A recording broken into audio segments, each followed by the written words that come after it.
Bonjour à tous, alors aujourd'hui on va réaliser une pâte feuilletée.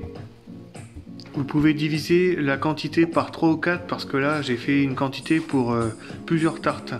Donc pour 200 g de farine c'est largement suffisant.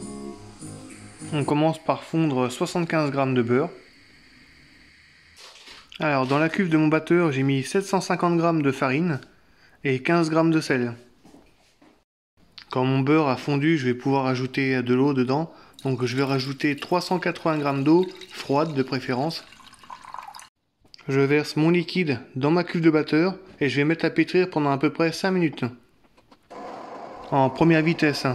Là c'est en accéléré sur la vidéo, mais 5 minutes en première vitesse.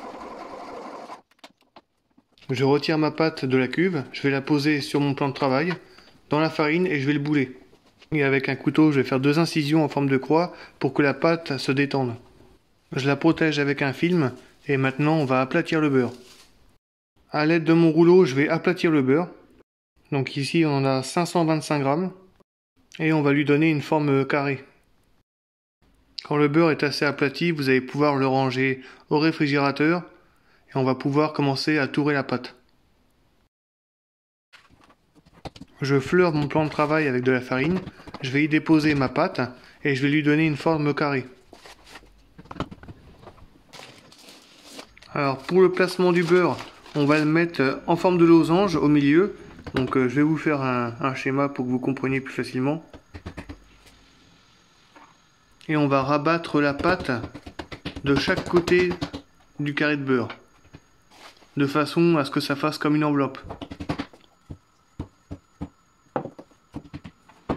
Maintenant, on va étaler la pâte tout en long. On va s'attaquer au pliage. Donc c'est vraiment tout simple, il suffit de plier la pâte en 3 longueurs égales. À partir de maintenant, ça nous fait un tour. Donc il ne reste plus qu'à réétaler la pâte et de recommencer le même procédé. Donc je l'étale en longueur, un petit peu en largeur. Et pour la seconde fois, on va plier notre pâte en 3.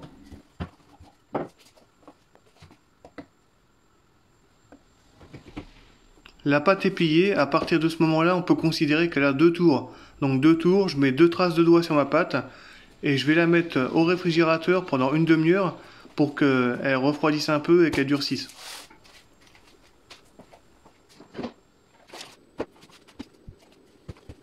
Après une demi-heure au réfrigérateur, on va pouvoir étaler notre pâte. Donc je fleure mon tour avec un petit peu de farine et je l'étale. Je plie ma pâte en 3 et nous voilà à 3 tours. On étale la pâte. N'hésitez pas à fariner le tour si jamais ça colle un peu. Et si vous sentez que la pâte elle colle un peu à votre plan de travail, il faut la remettre au froid parce qu'elle est trop chaude. On replie notre pâte.